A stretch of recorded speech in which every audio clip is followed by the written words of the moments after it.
Camera footage की video में नजर आने वाली ये दोनों लड़की लड़के एक होटल रिसेप्शन से 2 दिन के लिए रूम बुक करवाते हैं, मगर 2 दिन बाद लड़का तो होटल से निकलकर चला जाता है, लेकिन लड़की उसके साथ मौजूद नहीं होती। उसके बाद होटल से जब इनके चेकआउट करने का टाइम आता है तो होटल स्टाफ इनके रूम में लैंडलाइन के जरिए कॉल करता है, मगर कॉल रिसीव नहीं होती। 2-3 बार ट्राई करने के बाद जब रूम से कॉल रिसीव नहीं होती तो अब होटल स्टाफ का मेंबर रूम में जाता है और दरवाजा नॉक करता है, मगर दरवाजा अंदर से बंद था और अंदर से कोई भी आवाज नहीं आ रही थी और न ही देर तक किसी ने दरवाजा खोला।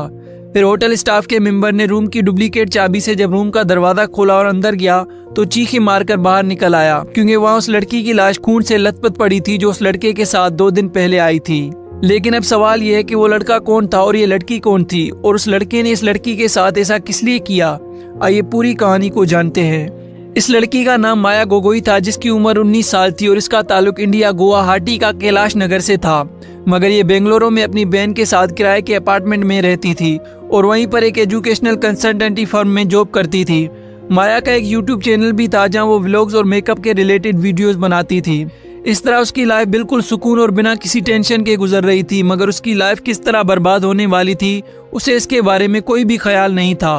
होता यूं है कि माया एक बम्बल डेटिंग ऐप के जरिए एक लड़के से राब्ता करती है जिसका नाम आरव हरनोय था। आरव 21 साल का लड़का था जो कि केरला में अपने दादा के साथ रहता था। आरव जब छोटा था तब से उसके माँ बाप के दरमियान तलाक हो चुकी थी और वो अलग हो गए थे, और उसके बाद आरव अपनी माँ के साथ रह रहा था, मगर उसकी माँ ने फिर 3 शादियां की और तीनों से उसे तलाक हो चुकी थी। इसलिए आरव को अपनी माँ से नफरत हुई और वो अपनी माँ को छोड़कर अपने दादा के पास आकर केरला में रहने लगा था, और उसके दादा ने उसे पाल पोस कर बड़ा किया था। आरव केरला में बीबीए की पढ़ाई कर रहा था, मगर कई पेपर्स में फेल होने के बाद वो बेंगलुरु शिफ्ट हुआ और वहाँ पढ़ाई छोड़कर प्राइवेट कंपनी में जॉब करने लगा, और वहीं से उसकी और माया की बम्बल ऐप के जरिए मुलाकात हुई। आरव और माया एक दूसरे से मिलने जुलने लगे और दोनों का रिलेशनशिप नजदीकियों में बढ़ता गया। इस तरह जब ये दोनों एक दूसरे के बहुत ही क्लोज हुए तो आरव ने माया को अपने साथ रहने के लिए कहा, क्योंकि आरव अकेला रहता था और माया अपनी बहन के साथ किराए के अपार्टमेंट में रहती थी। मगर माया ने आरव के साथ रहने से इनकार किया, और यहाँ से आरव जो पहले ही बहुत इंट्रोवर्ट और डिस्टर्ब था,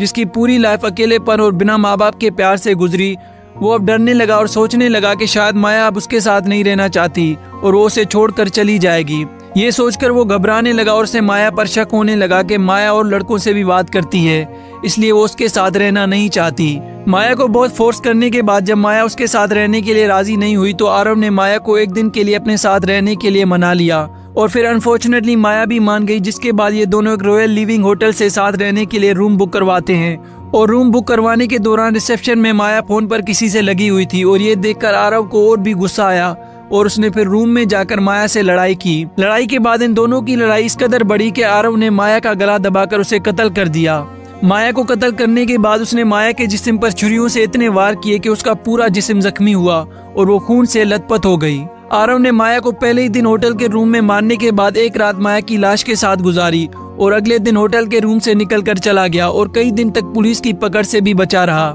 कई दिन तक गायब रहने के बाद आरव ने डर कर आकर पुलिस को खुद ही सरेंडर किया, और पुलिस ने जब उसे गिरफ्तार किया और उससे पूछताछ की कि तुमने माया को क्यों मारा, तो उसने पुलिस को बताया कि उसे डर था कि माया उसे छोड़कर जाएगी और उसे धोखा देगी और किसी और से भी बात करती थी, इसलिए गुस्से में आकर उसने माया का खून कर दिया। और बाद में ये भी पता चला कि आरव ने माया को कत्ल करने के बाद खुद भी कई बार सुसाइड करने की कोशिश की थी, मगर हर बार उसकी हिम्मत टूट जाती थी, इसलिए वो ऐसा नहीं कर सका। और फिर बाद में ये भी पता चला कि आरव मेंटल डिसऑर्डर का शिकार था और वो पूरी तरह से अपने माइंड से डिस्टर्ब हो चुका था, क्योंकि ना उसे कभी अच्छी तरीके से माँ बाप का प्यार मिला था और ना ही उसने कभी खुशियाँ देखी थी, और इसी वजह से उसे शक हुआ कि माया भी उसे उसी तरह छोड़कर जाएगी जिस तरह उसके माँ बाप उसे छोड़कर गए हैं। तो वो घबरा गया और घबराकर उसने गुस्से में आकर माया का कत्ल कर दिया। और कहा जा रहा है कि माया को कत्ल करने के वक्त वो अपने होशो हवास में नहीं था और वो अब भी डॉक्टर्स की निगरानी में है और शायद उसे कोई सजा भी नहीं दी जाएगी। तो दोस्तों, आपको इस कहानी से क्या सीखने को मिला प्लीज कमेंट्स में जरूर बताएं, और कहानी अगर आपको पसंद आई